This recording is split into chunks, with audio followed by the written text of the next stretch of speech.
what do you feel when someone calls and says, hey, I'm shopping rate? And that is a pretty common question that we all get. It seems pretty benign, but what I'm aware of with myself is when someone says, hey, I'm just checking around for rate, I immediately check out and I go on to the next, because what I really want are clients that are dedicated to me and to the process and to my team, because I don't want to allocate resources, especially my team right now.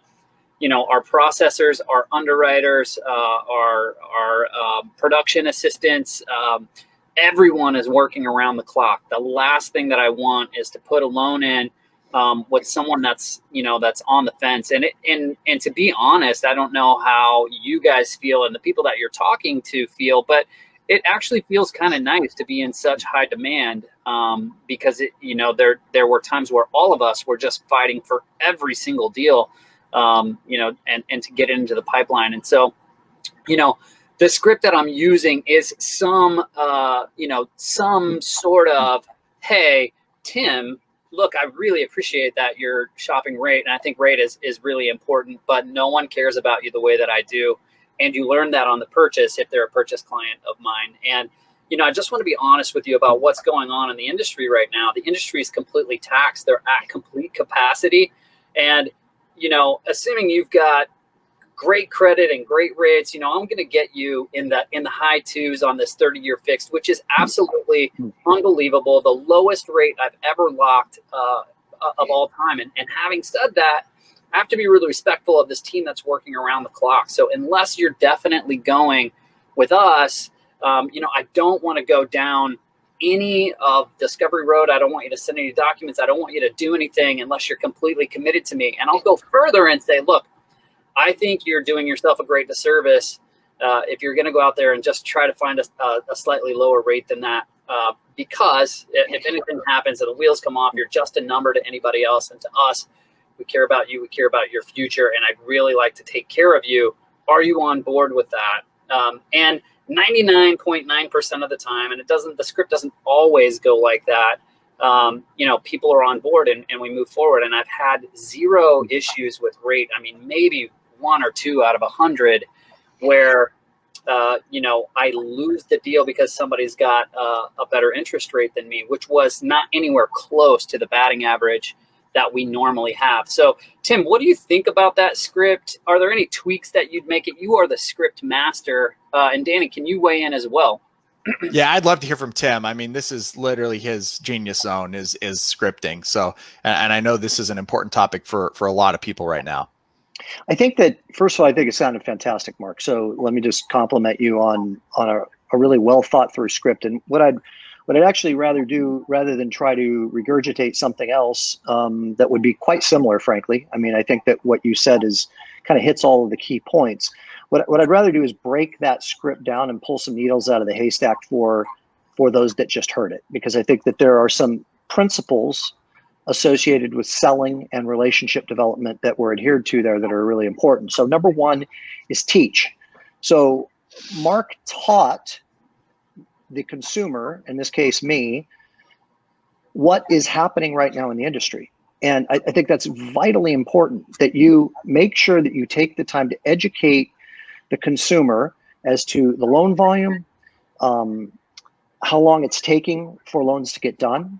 Because if you don't do that, you're setting yourself and your team up to overpromise and underdeliver. So really establishing, look, this is unprecedented times.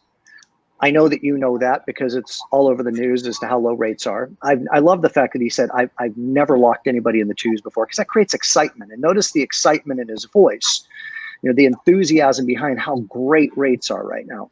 And what's transpired is that we have a significant amount of volume. Our team, my team, maybe I would insert something like this, Mark, like my primary obligation is to protect the sanctity of my team's time and their energy, because believe me, and I'm not trying to get you to feel sorry for them, because there are a lot of people that are unemployed right now, but these are people that are working around the clock. Like it's long days. So it's really important for me to set the proper expectation. Okay. And in fact, intentionally set up an under promise and over deliver. If it's taking you 45, 50 days to get a loan done right now, tell them it's going to take you 60. It's the insecure salesperson that sets up the over promise and under deliver, that comes out and says, I'll get it done for you in 40 days, and it takes 50, and the person's frustrated and disappointed. Educate them on what volume is like right now, educate them on how taxed the systems are right now, and educate them on how long it will take. And then ask for the third point. So the first is teach, the second is set proper expectations, and then the third is create a contract. Okay, and I think that this is a vital piece. So something along the lines of, if we are to move forward and work together, and I am to lock in your interest rate, I want to make sure that we're clear on what that means. A lock is a contract that we're making with the lender. If we are locked in for 60 days at this rate and rates go up, they're not going to call us up and say, hey, you remember that rate you locked in for Tim back 40 days ago? Well, we don't really want to deliver it anymore. And conversely, we have to adhere to this rate. So my reputation is incredibly important to me, as you can imagine. So I just need to know that if we're going to move forward together and we agree to lock this loan today, and I get you the 2 3/4 that's available, that, as long as you get approved, we're going to close that loan, because I can't have blocks being blown off, contracts being blown off. It'll permanently damage my business. So I think that sharing all of those things is really important. And I love the fact, Mark, that you're willing to pass on a deal. And I think that that's really important, even for those of you that are sitting there going, well, but I'm not doing the volume Mark's doing, and I'm doing 8 loans a month, and I don't want to pass on any deal. I really want to encourage you to shift the mindset there even a little bit too. Like, you don't want to be putting uncommitted borrowers into your pipeline for your psychology and for the psychology of your team. So those are just some thoughts. And Tim, I want to add one thing to what you just said there, because that last piece I think is critically important. But I would extend the framing of this out just slightly to say how the high quality commitment from the population of people that Mark's inviting him into his business as customers impacts the commitment of the team, right? So I think it would be fair to say to that future customer that, if you were committing to me, right, and it's because I set this expectation that we have committed borrowers coming in, that we are able to maintain our commitments to you, and we're able to reinforce those commitments every day and work tirelessly to honor everything that we promise that we're going to do. And there's actually kind of a what's in it for them to be challenged in this way, right? It's not just about Mark protecting his team or protecting his business for the team or the business, but it's protecting those people so that they can then add value back to the clients. 1,000%. And don't underestimate, just to piggyback off what Danny said, don't underestimate that the message that you send to your team every day is vital right now. And I know that you all know that, but if you put loans in your pipeline that aren't fully committed, you're in a sense saying to your team, your time is not that important to me. And it's you have to be the gatekeeper right now. You are the gatekeeper that should fiercely protect their energy and the amount of time that they're spending with quality borrowers. I cannot wait to tap into that a little bit more, but there's one thing I wanted to point out: the sanctity of my team, their time, and sanity. I love that, man. And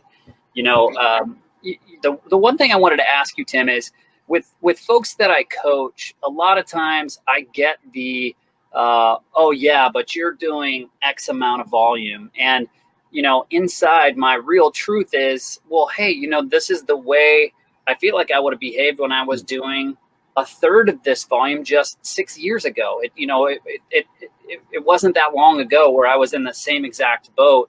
And you hinted on that there, but you pushed back on people who may not be doing this type of volume, and said that you're challenging them as well to make that adjustment. What would you say? Because I get this back all the time, and I don't always know exactly what to say to those folks that say, hey, yeah, but you're doing X amount of volume. It's that proverbial chicken or the egg, right? Like, what comes first? Does the volume come first with a bunch of crappy borrowers and a bunch of bumps in the road and getting beat up, and then I figure it out? Or do I make the decision to respect? So let me take one step back. Look, here's the bottom line. The greatest salespeople that exist are the ones that have the most passion and certainty in their product. In this industry, the product is you. So be very careful as to the message that you're sending to yourself about your product, you. If you are allowing yourself to engage in relationships that are not healthy, that are not functional, that are not respectful, that are grinding you, that are calling you all the time, that are, all that stuff, it doesn't matter if you're doing 6 loans a month or 60 loans a month, it's the same principle, because your energy and your experience of your own self-regard has everything to do with how confident you are in selling you. So if you're constantly engaging in relationships that make you feel poorly about yourself, you're not going to be able to sell yourself at as effective of a level. I've had so many times in my career where I passed. I do it as a coach even. There'll be times where somebody wants me to coach them, and after interviewing them, I'll be like, this doesn't feel like it'll be a healthy coaching relationship, and I will pass. The message that I'm sending myself in that moment as a coach is, I deserve a certain level of client that I'm going to enjoy working with. And the same holds true for you, whether you're doing 2 loans a month or 20 loans a month. What's the message that you're sending to yourself about your product? That's a really key question for you to ask. And Tim, what just came up for me was I was reminded of a Jim Rohn quote that I'll paraphrase. I'll probably butcher it, but that your net worth rarely exceeds your self-worth. Ooh, Yeah, bingo. that I think is what you're really hitting on.